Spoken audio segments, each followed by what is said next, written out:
Happy Halloween! Welcome to another spooky episode of Achieving Failure. I can't breathe in this goddamn thing. Actually,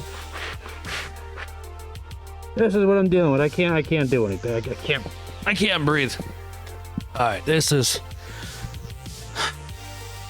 actually a terrible idea for a costume. I gotta swap out costumes. All right, there we go. This year, I am going as an anti-drug advocate for meth with my barbecue apron. And my crack cocaine hat. Some may call me a walking contradiction. Oh, it's Halloween time. It's that spooky time of season where gruesome depictions of the dead are intermixed with Christmas trees, Santa snow globes, and clearance patio furniture, because these home improvement companies have some sort of mental disease towards the end of the year and just kind of throw up all that kind of crap onto the showroom floor as quick as possible. Oh, it's Halloween time, but this year we're telling our stories in the dark. This episode, I will bring you tales of one of the most haunted roads in New Jersey. A winding stretch of asphalt nestled in the heart of West Milford. It has earned its reputation as being one of the most haunted roads in the United States. I'm talking about Clinto Road. Welcome to Achieving Failure, a podcast that gives you a break from politics, popular trends, and brings you good old-fashioned life stories that made us who we are today. Sit back and relax with your host, Chris, as he brings you another exciting adventure on how to achieve failure.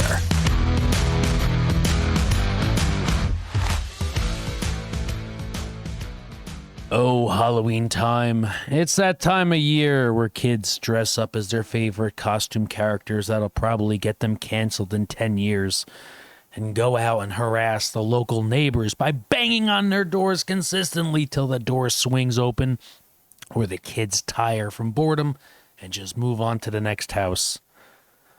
The one time a year the kids get the most exercise is they scour the neighborhood in competition. For at the end of the night, they all gather together and compare their loot. Yes, using your personal pillowcase as your luggage bag to load up all your sugary sweets with your fragile arms that can only carry so much as you venture off into the vast darkness, dressed all in black.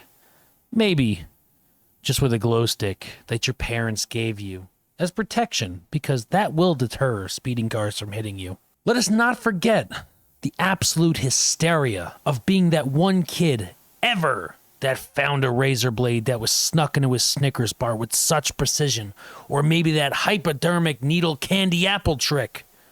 Yes, these were better times, but back when we didn't have the internet and always depended on the paranoia of parents and urban legends to keep us safe on this Devil's Night. Oh yes, it's Halloween time. As you got older, sure, trick-or-treating was still fun, but you wanted to get out, expand your horizon, really get the scares in. You and your friends started visiting haunted houses to see how much you wouldn't mud your pants when that killer clown with a chainsaw chased you down a corn maze. Or maybe you took the tamer route and hopped on the back of the tractor and went on a haunted hayride. Yes, for those adults with no responsibilities, it was just another reason to dress up in scandalous clothing, or some may say, almost nothing at all. While some went to the other extreme, they tried to make some of the most creative costumes this side of Hollywood. Looking back as a kid, one of my favorite characters each year was dressing up as a vampire until I became more self-aware of how cool the Phantom of the Opera was, and that was just a simple swap of tossing those sharp plastic teeth out for a face mask. I pretty much kept the cape, the medallion, the white shirt, and the hat because, well, hell, I'm a kid on a budget over here. Oh yes, it's Halloween time, but as we get excited for the yearly traditions, let us not forget about the night before, or as some called it, Goosey Night. Others would call it Mischief Night, the night before Halloween. It's known by a variety of names, including Devil's Night, Goosey Night, Mystery Night, or some would actually call it Cabbage Night. but we do not respect those people who call it that because it is a stupid goddamn name. Mischief Night was an informal holiday on which children, teenagers, and adults would engage in jokes, pranks, parties, and vandalism, such as tossing eggs at cars, houses, people, really anything. They would run around wrapping trees in toilet paper, and everything was covered in shaving cream. Everything. Cars, street signs, everything. It actually got so bad that you would have to buy your supplies days or weeks in advance. And even then, you would have to go to different stores. The cashiers knew, as a 17-year-old, you would plead, I need these carton of eggs at 8 p.m. the night before Halloween because I got a cake to make for the party the next day. They knew, and they rejected every attempt you made. Now, it's been a couple years, but for me, I was always questioning, does Goosey Night, Mischief Night still happen? Yes. While other parts of the world have other versions of this holiday, Mischief Night is predominantly still celebrated in New Jersey, Delaware, and around Philadelphia. However, most Americans don't recognize Mischief Night, and that's why the Northeast is probably a lot better than the rest of the goddamn country. Huh? However, at the close of this particular Halloween evening, while the ghosts and the ghouls played alongside those of the living in an intertwined dance of the dead, my friends and I embarked on our own adventure, one down the most notoriously haunted road in all of New Jersey. A road that has decades of urban legends, sightings, hauntings, and even a 2019 movie featuring actor-rapper Ice Cube after it. I'm talking about Clinton Road. From NorthJersey.com says Clinton Road, a winding stretch of asphalt nestled in the heart of West Milford, has earned its reputation as one of the most haunted roads in the United States. According to RV Trader blog, it's a place where the supernatural blends with the mundane, giving rise to spine-tingling tales and eerie encounters. One of the most frequently reported phenomena on Clinton Road is the appearance of phantom headlights. According to this blog, drivers have described headlights materializing out of thin air, closely tailing their vehicles only to vanish without a trace. But the road's spooky tales don't end with the phantom headlights. Clinton Road boasts a chilling history, including a haunting bridge. It is said that the spirit of a young boy who drowned in the waters beneath the bridge still lingers. Legend has it, if you dare toss a coin into the dark waters, the boy's ghost will toss it back to you before giving you chase back to your vehicle. The road's desolate and eerie ambience only adds to the allure for the paranormal enthusiast and curiosity seekers. Whether you're a true believer or simply curious, Clinton Road offers an unforgettable, unnerving experience that has solidified its place as one of the most haunted roads in the United States. While all these stories, anyone can just shake them off and say, tall tales, they're not real. And sure, we've all heard about the guy who heard a story about KKK cross burnings or satanic rituals taking place across the lake or even a UFO sighting. I will say this much. My adventure took a very dark and mysterious turn very quickly and changed my perspective of that road to this very day. The sun was set for some time. The lighting from the porches was starting to dwindle to a scarce minimum as more and more homes were running out of candy and calling it quits for the night. The moonlight started to take over as my friends and I all hopped into my 1990 Lincoln Town Car. I drove. Frank in the passenger seat. Selena and Jackie sat in the back with others as we were determined what to do with the end of the night since we were 17 years old, pumped up on candy and sugar and raging hormones. One shouted out, "Let's check out Clinton Road." I mean, it's only fitting since it's Halloween. In agreement, we all yelled, "Hell yeah!"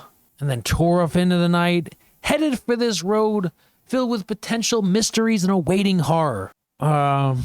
But then we kind of suddenly realized we had no idea exactly where this road was because of all the stories we were told, never really told exactly where it was. I think it's up Route 23, but it's a ways, one of them said. Me being the driver said, well, I know 23, so north we go. And we continued on our travels. The lights of the highway started to dim and become less and less frequent as the pure blackness of the night only illuminated by the high beams of my car. After what seemed like forever, we came to the intersection with the longest red light in the USA. And yes, that's actually a traction on Google. There's an icon for it. You could look it up. It's Route 23 and Clinton Road. There's an attraction.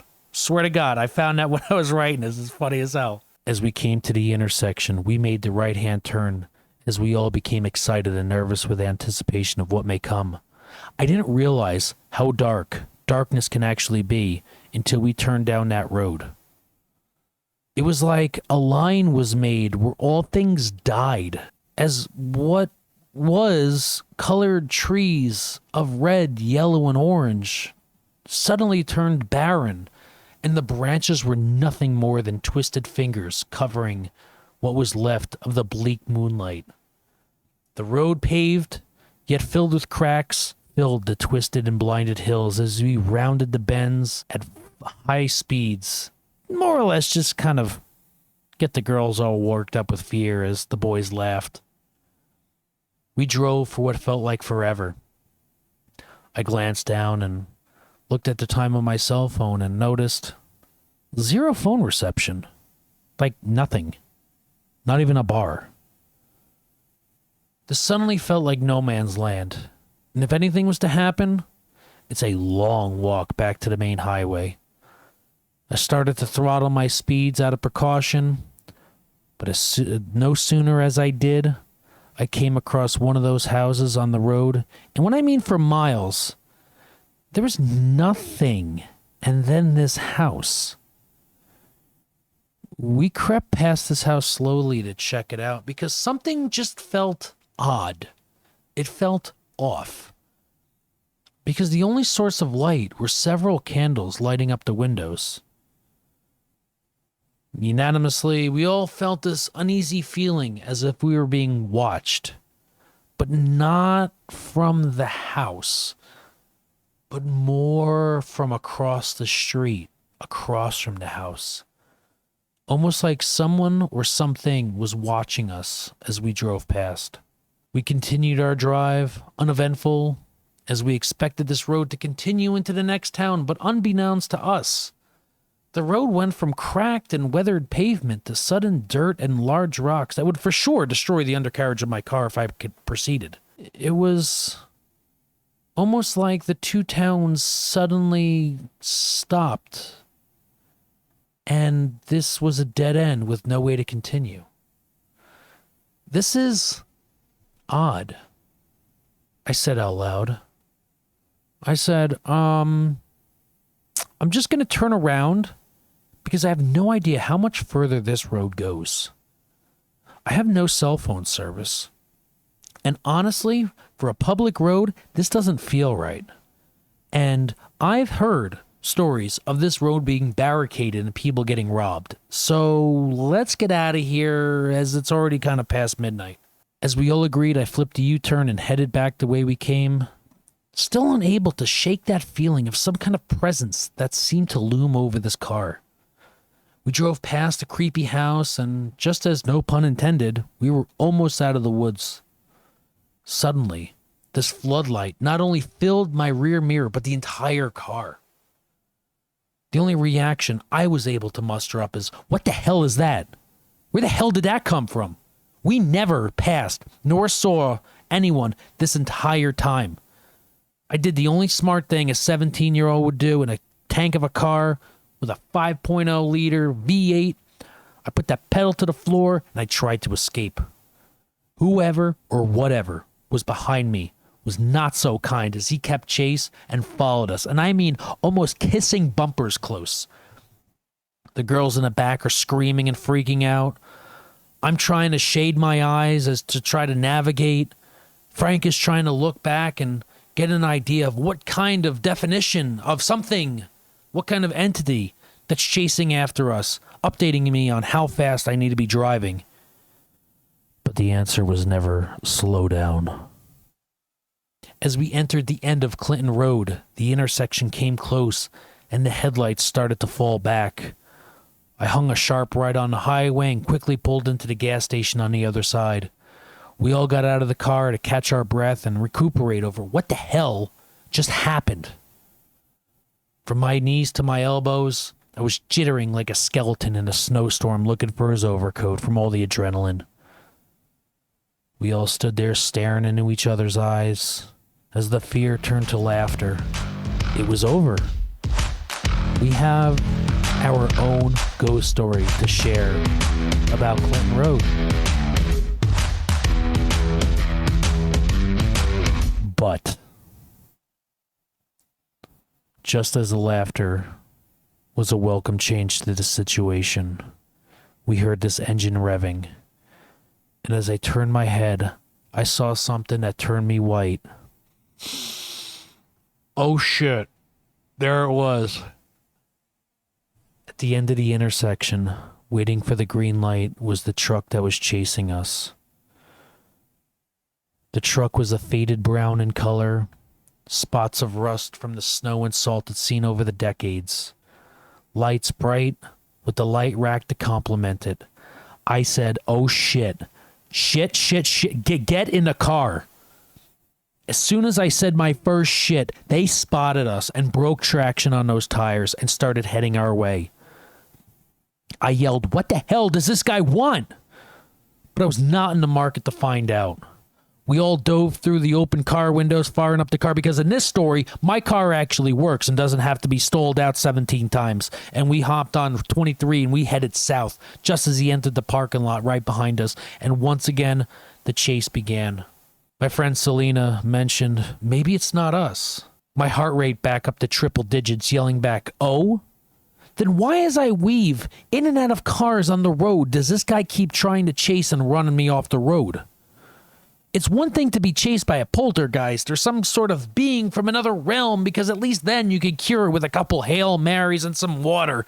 But a lunatic that wants to run you off the road for the sake of pure pleasure on the blood moon of a Halloween night? Nah. I don't think there's a cure for that other than you gotta run. And you gotta run fast. We're both driving faster and faster, weaving in and out of traffic, and he's gaining on me. As I try to maneuver this Noah's Ark without causing or getting us into a wreck, I'm blowing through intersections, hoping that we can try to get a yellow light so he would at least stop. But no luck. It was green lights for as far as I can see. Faster and faster, closer and closer, I got my break. I finally saw a traffic light down the road turn yellow, and I had less than a quarter mile to go. I said, I'm going for it. I gripped the wheel, and last second before the light turned red, we passed the light, and the truck behind us stopped. We did it. We escaped death.